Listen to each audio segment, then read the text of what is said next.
Hello everyone, जय हिंद। आज के इस वीडियो में हम लोग सिंधु घाटी सभ्यता की नगर योजना के बारे में जानेंगे। साथ ही साथ हम लोग देखेंगे कि सिंधु घाटी सभ्यता की नगर योजना से संबंधित किस तरीके के डिस्क्रिप्टिव सवाल आपके एग्जाम्स में पूछे जाते हैं।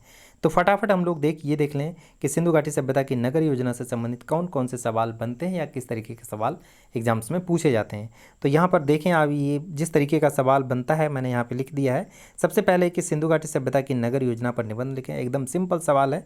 अथवा हड़प्पा सभ्यता में नगर योजना का विश्लेषण करें, अथवा सिंधु घाटी लोगों की नगर योजना के स्वरूप एवं महत्व पर प्रकाश डालें। तो इस तरीके के कुछ इंपॉर्टेंट सवाल इसमें बनते हैं। लेकिन यहाँ पे एक चीज़ ध्यान रखें कि अगर आप सिंधु घाटी सभ्यता की नगर योजना के बारे में अगर आप जान गए तो चाहे सवाल जिस तरीके से भी पूछा जाए, घुमा फिरा के पूछा जाए, लेकिन उसका जवाब जो है लगभग एक ही होगा, है ना। तो सबसे इम्पॉर्टेंट चीज़ है कि आप सिंधु घाटी सभ्यता की नगर योजना के बारे में जानें, उसके महत्वपूर्ण पहलुओं के बारे में आप जानें। तो यहाँ पे हम इसी टॉपिक पे चर्चा आगे करेंगे कि सिंधु घाटी सभ्यता की नगर योजना कैसी थी और उसकी क्या क्या विशेषताएँ थी। आखिर कौन सी ऐसी विशेषताएँ थी जो इसको विश्व की सबसे प्रथम नगरीय सभ्यता के रूप में जो है परिणत किया या उसके रूप में विख्यात किया। तो आइए इन सारे सवालों के जवाब को हम लोग जानने की कोशिश करते हैं। यहाँ पे देखिए, हमने आंसर को लिखा हुआ है डिस्क्रिप्टिव रूप में। आप लोगों को मैं पढ़ के सुना रहा हूँ। सिंधु सभ्यता, सिंधु घाटी की सभ्यता और हड़प्पा सभ्यता, ये तीनों पर्यायवाची नाम साधारण तौर से एक ही सभ्यता के लिए प्रयोग किए जाते हैं। एक चीज़ यहाँ ध्यान रखें कि चाहे वह सिंधु सभ्यता हो या सिंधु घाटी की सभ्यता हो या हड़प्पा सभ्यता हो, ये जो तीनों पर्यायवाची नाम हैं वह एक ही सभ्यता के लिए प्रयोग किए जाते हैं और वह हड़प्पा सभ्यता है ना। तो चाहे वह आपके सवाल में सिंधु सभ्यता हो या हड़प्पा सभ्यता हो, कन्फ्यूज नहीं करना है। यह विश्व की सबसे प्राचीनतम नगरीय सभ्यता थी। इस सभ्यता की सबसे प्रमुख विशेषता नगर अथवा भवनों का योजनाबद्ध ढंग से निर्माण करना था।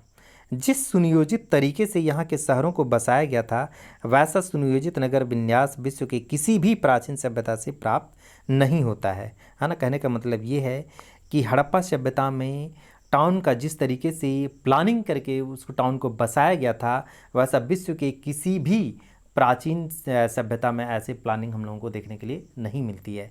यहाँ पे एक चीज़ और आप लोग दिमाग में रखें कि अगर आप लोग थोड़ा सा आंख बंद करके वर्तमान में जो छोटे छोटे शहर की का जो प्लानिंग होता है उसको अगर दिमाग में रखें कि एक शहर की क्या क्या विशेषता होती है, वो सारी चीज़ अगर आप अपने दिमाग में बैठा लें कि आधुनिक शहर में रोड कैसा होता है, चाहे बिजली की व्यवस्था कैसी होती है, चाहे मकान कच्चा होता है या पक्का होता है, सफाई की व्यवस्था कैसी होती है, पानी की सुविधा की व्यवस्था कैसी होती है, अगर ये सारा चीज़ अगर एक बार आप अपने आंख बंद करके अपने दिमाग में बैठा लें तो ये सारी विशेषताएं आपको हड़प्पा सभ्यता में देखने के लिए मिल जाएंगी, है ना। तो ये चीज़ आप लोग थोड़ा सा ध्यान रखें कि यह नगरीय सभ्यता थी और हम लोग नगरीय सभ्यता की विशेषताओं के बारे में पढ़ रहे हैं। आगे हम लोग देखते हैं, हड़प्पा सभ्यता की नगर अवशेषों को देखकर आधुनिक नगर योजना का आभास होता है। हड़प्पा सभ्यता की नगर योजना का विश्लेषण निम्नलिखित बिंदुओं के द्वारा किया जा सकता है। अब कौन कौन से ऐसे बिंदु हैं जिसके द्वारा हम लोग ये देखेंगे कि हड़प्पा सभ्यता एक नगरीय सभ्यता के रूप में थी या उसको नगरीय सभ्यता के रूप में क्यों जाना जाता है, इसका हम लोग विश्लेषण करते हैं। यहाँ देखें, नगर योजना, सबसे पहला प्रमुख बिंदु है नगर योजना। हड़प्पा सभ्यता की सबसे दिलचस्प विशिष्टता है यहाँ की नगर योजना। इसमें अत्यधिक समरूपता देखने में आई है, यद्यपि कहीं कहीं पर प्रादेशिक रूप से विविधताएं भी देखने में आती हैं। नगरों, गलियों, मकानों के ढांचों, ईंटों के आकार और नालियों इत्यादि की योजना में एकरूपता दिखाई देती है। लगभग सभी मुख्य स्थलों अर्थात कि हड़प्पा, मोहनजोदड़ो, कालीबंगन, चनोदड़ो, लोथल, सुरकोतडा आदि को दो भागों में जो है विभाजित किया गया है। पश्चिम की ओर एक ऊंचे चबूतरे पर बना किला और आबादी के पूर्वी भाग में बना निचला शहर, अर्थात कि हड़प्पा सभ्यता के लगभग जितने भी महत्वपूर्ण स्थल हैं उन सभी को लगभग एक ही ढर्रे पे जो बनाया गया था, उन सबों को ऐसा लगता था कि इन सारे शहरों का जो वास्तुकार था वो किसी न किसी एक जो है सत्ता से संचालित होता था, या उसको बनाने वाले लगभग एक ही जो है कह सकते हैं हम लोग कि एक ही इंजीनियर के द्वारा उसको डिज़ाइन किया गया था और उसको उसमें एकरूपता ज़्यादा पाई गई थी कि चाहे वो हड़प्पा हो, चाहे मोहनजोदड़ो हो, चाहे चनहुदड़ो हो, चाहे कालीबंगा हो, चाहे लोथल हो, इन सबों में लगभग एक जैसी एकरूपता पाई गई है, सब में एक जैसी समानता पाई गई है। तो क्या क्या है वो हम लोग देखेंगे। कि लगभग इन सारे शहरों को जो है दो भागों में विभाजित किया गया था, है ना। पश्चिमी भाग की ओर एक ऊंचे चबूतरे पर बना किला होता था और आबादी के पूर्वी भाग में निचला शहर होता था। किले में बड़े बड़े ढांचे बने हुए हैं जो शायद शासकीय या धार्मिक अनुष्ठानों के केंद्र के रूप में कार्य करते होंगे। रिहायशी भवन निचले नगर में बने हुए हैं। सिंधु सभ्यता में केवल 6 नगर हैं: हड़प्पा, मोहनजोदड़ो, चनुदड़ो, कालीबंगा, लोथल, सुरकोटड़ा और बनवाली। इनकी सामग्री के आधार पर ही नगरीय जीवन को समझाया जा सकता है। हड़प्पा और मोहनजोदड़ो इस सभ्यता के 2 बड़े नगर थे। इसमें से अब हड़प्पा के अवशेष नष्ट हो गए हैं, अतः नगर योजना का अध्ययन मुख्य रूप से मोहनजोदड़ो पर ही निर्भर करता है। यहाँ पे ध्यान रखें कि सिंधु सभ्यता के जितने भी स्थलों की अभी तक जितने स्थलों की खुदाई में पता चला है उसमें से मुख्य रूप से 6 स्थलों को ही जो है वह जो है नगर की संज्ञा दी गई है, जिसमें से हड़प्पा है, मोहनजोदड़ो, चनुदड़ो, कालीबंगा, लोथल, सुरकोटड़ा और बनावली।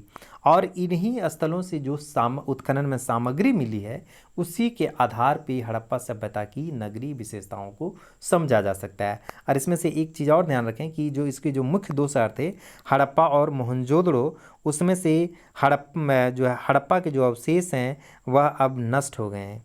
अतः अगर हम लोगों को नगर योजना का अध्ययन करना है तो उसके लिए मोहनजोदड़ो से जो मुख्य सामग्री प्राप्त हुई है उस पर भी हम लोगों को निर्भर रहना पड़ता है। आगे हम लोग देखते हैं कि मोहनजोदड़ो का क्षेत्रफल लगभग 1 वर्ग मील है। नगर 2 भागों में विभाजित है। पश्चिमी खंड में एक चबूतरा है जिसे गारे और कच्ची ईंटों से बनाया गया है। सभी सार्वजनिक भवनों का निर्माण इसी भाग में किया गया है। इसके चारों ओर कच्ची ईंटों का परकोटा बनाया गया है जिसमें मीनारें और बुर्ज हैं। इस भाग में जो सार्वजनिक भवन पाए गए हैं उनको विद्वानों ने पुरोहित आवास, महाविद्यालय भवन, अन्नागार, सभा भवन आदि की संज्ञा दी है। पूर्वी भाग में साधारण आवास हैं जो पृथक चबूतरों पर बनाए गए हैं। यह भाग पश्चिमी भाग की तुलना में निचले स्तर पर है। अब अगर हम लोग हड़प्पा के नगर की बात करें तो हड़प्पा नगर भी 2 भागों में विभाजित है, पूर्वी और पश्चिमी। पूर्वी खंड तो नष्ट हो गया है, पश्चिमी खंड में परकोटा है और उसे भी मोहनजोदड़ो की तरह कृत्रिम चबूतरे पर बनाया गया है। यहाँ केवल एक सार्वजनिक भवन, अन्नागार और श्रमिक आवास पाए गए हैं। चनुदड़ो में एक मनके का कारखाना पाया गया है।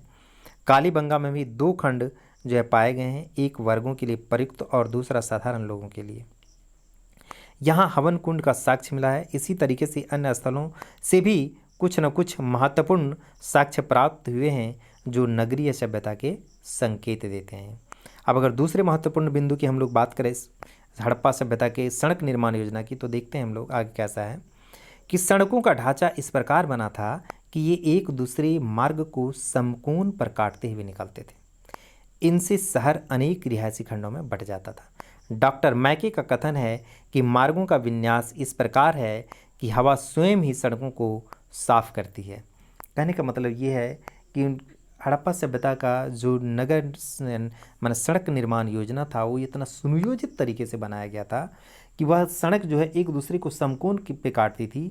और चूँकि सड़क से जो मकान है वो थोड़ी दूरी पे अवस्थित होते थे, तो जब हवाएं उत्तर से दक्षिण या पूर्व से पश्चिम की ओर चलती थी तो सड़क में जितनी भी गंदगी होती थी वो अपने आप ही साफ़ हो जाया करती थी। उन्हीं को डॉक्टर मैके ने अपने कथन के अनुसार कहा है कि मार्गों का विन्यास इस प्रकार है कि हवा स्वयं ही सड़कों को साफ करती हैं।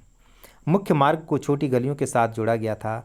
घरों के द्वारा मुख्य मार्गों पर घरों का द्वार मतलब दरवाज़ा है ना, घरों का द्वार मुख्य मार्गों पर न होकर इन सकरी गलियों में खुलते थे। सड़कों पर निर्मित मकानों की पंक्ति सीधी रेखा में होती थी। प्रत्येक सड़क और गली में कुओं का निर्माण किया गया था तथा दीप स्तंभ बनाए गए थे। इन दीप स्तंभों की तुलना आज के स्ट्रीट लाइट से की जा सकती है। देखिए कितनी ज़बरदस्त चीज़ थी। कल्पना हम लोग थोड़ा सा अगर इमेजिन करें कि आज से लगभग है ना मतलब लगभग 2500 साल पहले की ये बात है कि उस समय मतलब ऐसे ही सड़कों का निर्माण किया गया था जहां आज का स्ट्रीट लाइट जैसी व्यवस्था थी, मतलब दीप स्तंभ जैसी व्यवस्था थी, तो कितना एडवांस होगा। तो ये सारी व्यवस्था जो है वो हड़प्पा सभ्यता के सड़क निर्माण योजना की थी। अब अगर हम लोग हड़प्पा सभ्यता के जल निकासी प्रणाली की बात करें तो यहाँ देखते हैं कि हड़प्पा काल के लोगों की जल निकासी व्यवस्था बहुत व्यवस्थित और विकसित थी। यह अत्यंत वैज्ञानिक पद्धति पर बनी हुई थी। इनकी प्रशंसा में डॉक्टर A.D. कुशलकर लिखते हैं कि सिंधु सभ्यता की अद्वितीय विशेषता इसके जल निकासी योजना है। इस प्रकार की पद्धति उस काल की प्राचीन सभ्यता में नहीं पाई जाती है ना। हर घर में नालियाँ थी जो गली की नाली से जाकर मिलती थी। ये नालियाँ ईंटों से बने नरमुखों अर्थात मैन होल्स पर पत्थर की सिल्लियों से ढकी होती थी, जिन्हें सफाई के लिए हटाया जा सकता था, जिन्हें नियमित अंतराल पर गलियों के किनारे बनाया जाता था। इस सभ्यता के अवशेष से पता चलता है कि सभी नालियों में पक्की ईंटों का प्रयोग किया गया है और पक्की ईंटों से ही नालियों को ढक दिया गया है तथा इन ईंटों को जिप्सम से जोड़ा गया है। इससे पता चलता है कि उन लोगों को सफाई विज्ञान की कितनी अच्छी जानकारी थी। तो हम इस बिंदु में हम लोगों ने देखा कि हड़प्पा सभ्यता में जो मतलब जल निकासी प्रणाली था या उसकी स्वच्छता पर जो ध्यान दिया गया था वो कितना बढ़िया तरीके से उसको प्लानिंग करके बनाया गया था कि मतलब हर घर का जो नाली होता था वो एक गली के नाली से जुड़ा होता था और गली का नाली मेन नाली से जुड़ा होता था और उस बीच बीच में जो है वो मेन होल उसमें बनाया गया होता था, ताकि अगर गंदगी अगर कहीं बीच पाइप में या नाली में जमा हो जाए तो मेन होल को खोल के आसानी से उसको साफ़ किया जा सकता था। तो आज का जो सीवर सिस्टम है, सीवरेज सिस्टम है, उससे अगर इसका कंपैरिजन करें तो हम लोगों को कोई अंतर दिखाई नहीं पड़ता है। तो इस तरीके से हम लोग कह सकते हैं कि सिंधु घाटी की सभ्यता जो थी वह काफ़ी विकसित सभ्यता थी। उसकी नगरीय सभ्यता बहुत ही प्लानिंग के साथ, बहुत ही योजनाबद्ध तरीके से उसको बसाया गया था। अब अगर हम लोग भवन निर्माण योजना की बात करें तो हड़प्पा संस्कृति के मकानों का निर्माण सामान्यतः उपयोगिता के सिद्धांत पर हुआ है। वे प्राय एक प्रकार के हैं जिनमें कला को स्थान नहीं दिया गया। सॉरी, यहाँ पे मिसप्रिंट हुआ है, ये नहीं होगा, है ना। जिनमें कला को स्थान नहीं दिया गया है। यहाँ पे एक चीज़ देखें क्या लिखा हुआ है। कहने का मतलब ये है कि हड़प्पा संस्कृति में या हड़प्पा सभ्यता में मकानों का जो निर्माण किया जाता था, मकानों को जो बनाया जाता था या मकानों की जो प्लानिंग की जाती थी, तो उसको मतलब सिर्फ दिखावे के लिए नहीं बनाया जाता था, उसको उपयोगिता के आधार पर बनाया जाता था कि किस तरीके से मकान को बनाएं कि ये ज़्यादा आरामदेह हो, ज़्यादा सुविधाजनक हो और जिसमें हवाओं के आने जाने की भी व्यवस्था हो और जिसमें मतलब साफ़ सफाई की भी आसानी से उसकी व्यवस्था की जा सके। तो ये उपयोगिता के आधार पे वहाँ के घरों को बनाया जाता था, ना कि कला प्रदर्शन के रूप में। वही दिखाई दिया गया है यहाँ पर कि हड़प्पा संस्कृति के मकानों का निर्माण सामान्यतः उपयोगिता के सिद्धांत पर हुआ है। वे प्रायः एक प्रकार के हैं जिनमें कला को स्थान नहीं दिया गया है। मकानों के निर्माण की सामग्री उच्च स्तर की है। मकानों की नींव में सूखी हुई और दीवारों के निर्माण में आग में पकाई हुई ईंटों का प्रयोग किया गया है। स्नानागार तथा नालियों के निर्माण में पकी हुई ईंटों का प्रयोग किया गया है। मकानों के कोनों पर एल आकार की तथा जीना बनाने में टी आकार की ईंटों का प्रयोग किया गया है ना। मकानों में लकड़ी के दरवाज़ों के चिन्ह भी मिले हैं। संभव है कि मकानों में खिड़कियों का प्रयोग किया जाता था। बनावट के आधार पर हड़प्पा सभ्यता के भवनों को दो भागों में बांटा जा सकता है, साधारण भवन और सार्वजनिक भवन। अब साधारण भवन की बनावट कैसी होती थी हम लोग देखें। साधारण भवनों को भी दो भागों में बांटा जा सकता है।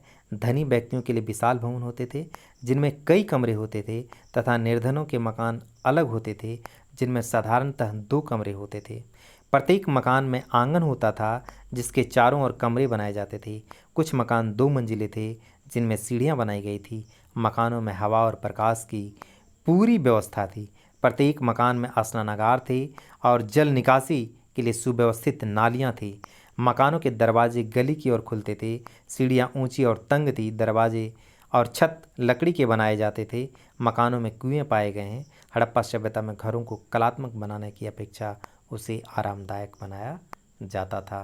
कहने का मतलब ये है कि हड़प्पा सभ्यता में घरों का निर्माण जिस ढंग से किया जाता था उसमें सिर्फ और सिर्फ उपयोगिता और उसको आरामदेह बनाने पर ही विशेष फोकस किया जाता था कि घर का डिज़ाइन ऐसा हो जिससे वह ज़्यादा से ज़्यादा आरामदेह हो, आरामदायक हो और वो ज़्यादा सुविधाजनक हो। अब अगर हम लोग हड़प्पा सभ्यता के सार्वजनिक भवन की बात करें तो सार्वजनिक भवनों में मुख्य रूप से मोहनजोदड़ो का स्नानागार, हड़प्पा का अन्नागार तथा मोहनजोदड़ो का राजकीय भवन आदि को रखा जा सकता है। मोहनजोदड़ो का विशाल स्नानागार एक बहुत ही प्रमुख स्थल है। इसके चारों ओर बरामदे बने हैं और उत्तरी और दक्षिणी दोनों छोरों पर सीढ़ियां बनी हैं। स्नानागार के फर्श पर बिटुमिन कोयले का प्लास्टर किया गया था ताकि पानी का रिसाव न हो। साथ के एक कमरे से पानी की आपूर्ति होती थी और पानी की निकासी के लिए नाली थी। सोचिए कि ये जो विशाल स्नानागार सार्वजनिक भवन के रूप में जिसका निर्माण किया गया था वो कितना सुनियोजित तरीके से किया गया था कि ये इसके चारों ओर बरामदे बने हुए थे जहाँ लोग रुकते थे या जहाँ कपड़े बदलते थे, है ना। और जो स्नानागार था, जो मतलब कुंड था बीच में, उसमें उतरने के लिए उत्तरी और दक्षिणी दो छोरों पर सीढ़ियाँ थी। मतलब पूर्व और पश्चिम में सीढ़ियाँ नहीं थी, बल्कि उत्तर और दक्षिण दिशा से, दोनों दिशा से लोग उसमें कुंड में उतर सकते थे।